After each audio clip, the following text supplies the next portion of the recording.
Hi everybody, Cellini here. I want to continue my series on self-improvement, self-actualization, self-realization. The overall theme is self-mastery that we're going to be leading up to. Every video I'm sending, the basic premise is self-cultivation.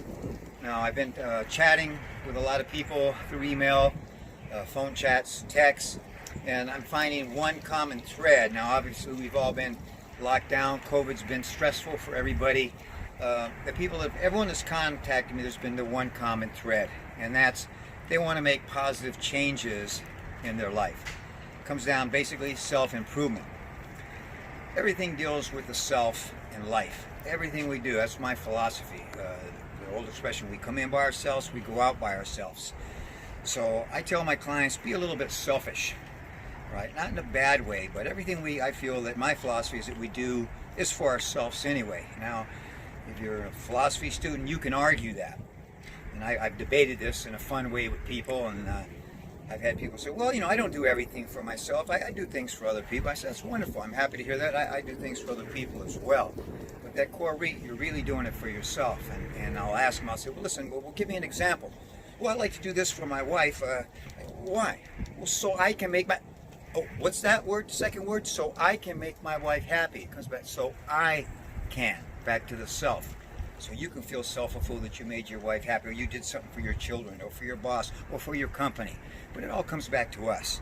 So let's be a little selfish. And this whole series about tuning inward, back to the self, that self-realization, self-actualization, they're just not philosophical terms.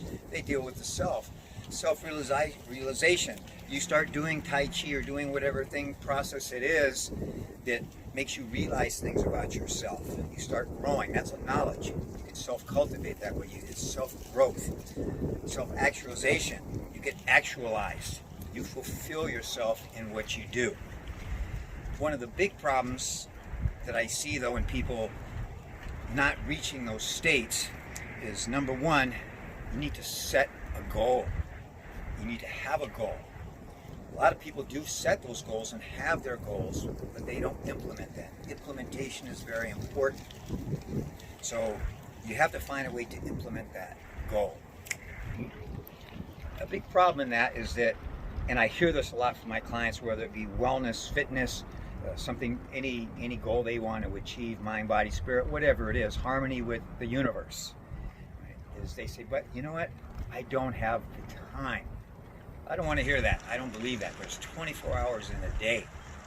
Right? You can take 8 hours if you get a full 7-8 hours sleep, full 8 hours sleep.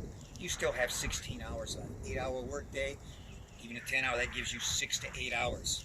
You need to be selfish. I keep telling everyone, you need to take my time.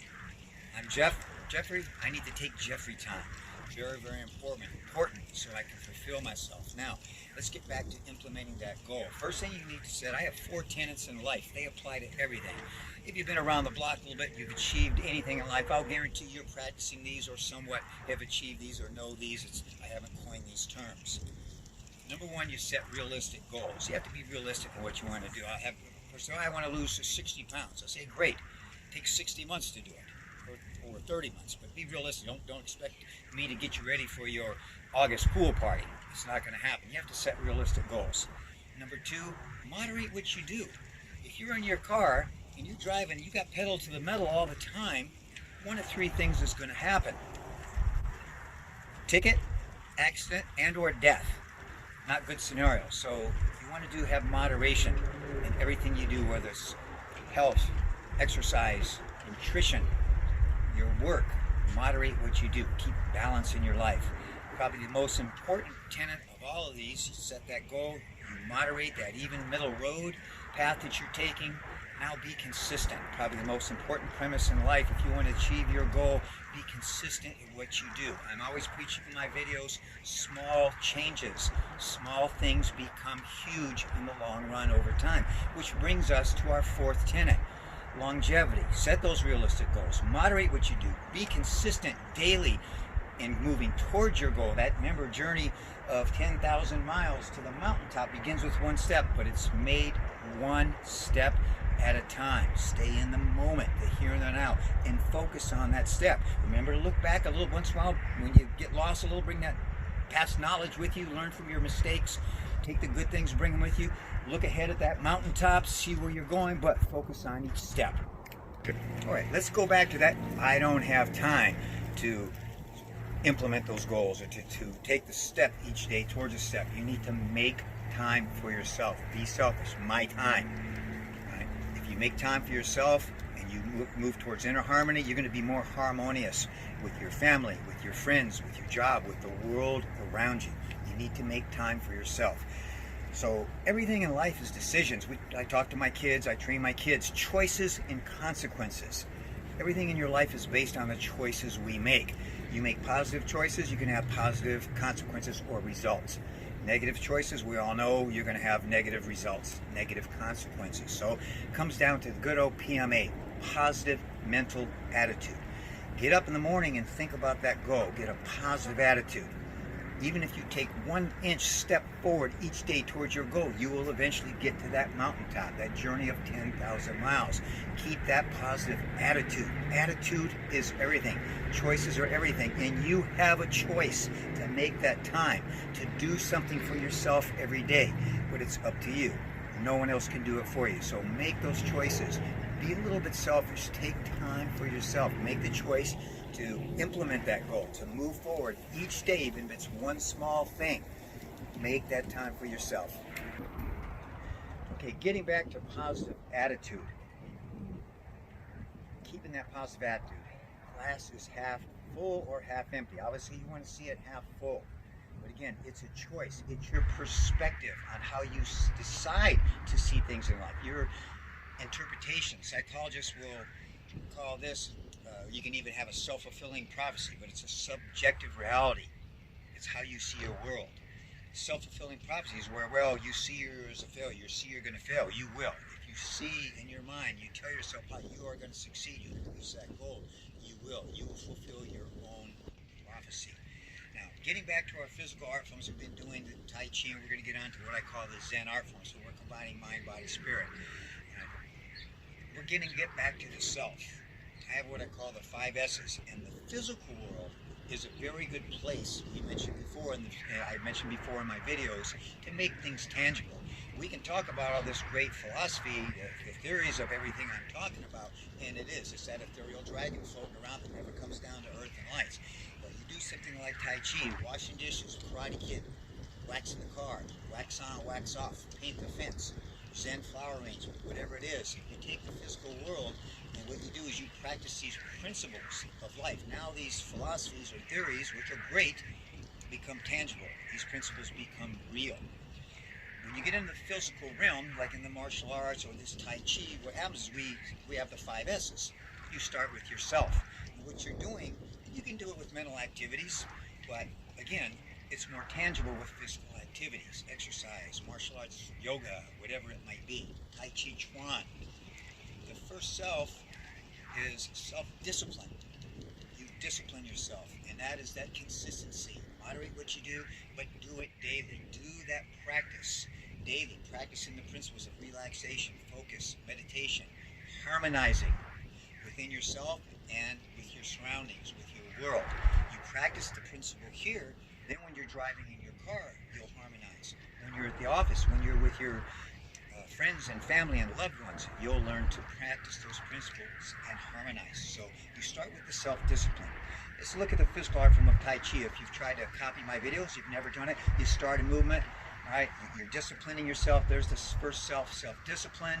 Now what happens is you become aware of things. Oh, I have a little off balance. I am balanced. I'm good at this. I'm not good at that. That could be your job. That could be dealing with your children, with a relationship, whatever it might be in life, right? But that's that part of that self-realizations that you make, right? It's self-awareness. You become aware of yourself through the physical discipline or self-discipline. Now you become aware. The self-awareness, the second self, right? That awareness is a form of knowledge. Now you say, okay, I'm a little off on my balance here, or driving today, or my balance with my family. So what I have to do is I have to adjust that and bring things back into balance. I need to practice that daily, that consistency until I achieve that balance. So that self-awareness has now become a form of knowledge. You became knowledgeable about yourself and your world. Knowledge in and of itself is incomplete. So now you've got to take that knowledge and you go to the next self. Again, consistency. that practice for a long-term longevity, right? Now you have that next S coming up, self-cultivation daily. You are cultivating, you're watering those flowers and getting the sunshine, you're growing. If you practice that long enough, depending on what the activity is, you may achieve self-mastery, and that's the ultimate, or harmony, or self-realization, self-actualization. The physical world and realm is a great place to do that. All right, so I'm going to finish coming back with time. My time. Make time for yourself, even if it's 5 minutes a day to start off with. Do something positive, move towards that goal. Take that one step towards that 10,000 journey up the mountaintop. And keep it simple, right? The reason I like physical activities, think about when you're a child playing. It's self-absorption, self-actualization occurs. You get absorbed in it, you get lost in it, right? We start to lose that a little bit as we become adults, and we get too wrapped up in our physical world and our jobs and all the responsibilities that we have. So take time to do activities, whatever, whether it be music, dancing, martial arts, your physical activity that you like to enjoy, swimming, singing, it could be anything, just having fun. I had about a 15-minute conversation with a client this morning, and about 12 minutes of that, we laughed. We just laughed and laughed and laughed. It was wonderful. Laughing is contagious, right? People, a scientific study have shown, they have cured cancer patients with cancer without medications, and they get together and they have groups, they watch funny movies, they concentrate on humor and laughter. Try to find humor in everything in your daily life. And, it could be a tragedy where you can't find the humor, but in general, little things happen. Don't sweat the small stuff. That's the first rule. Rule number 2, everything's small stuff. Find humor and be able to laugh at yourself. Laugh with people around you. It's contagious. Have fun. Go back to that play element when you were a child and just play. Have fun. Enjoy yourselves. Keep it simple. Balance your life out. Make time for yourself to do things for yourself. Be well, everybody. Cellini's here. If you need me, give me a ring. Be well.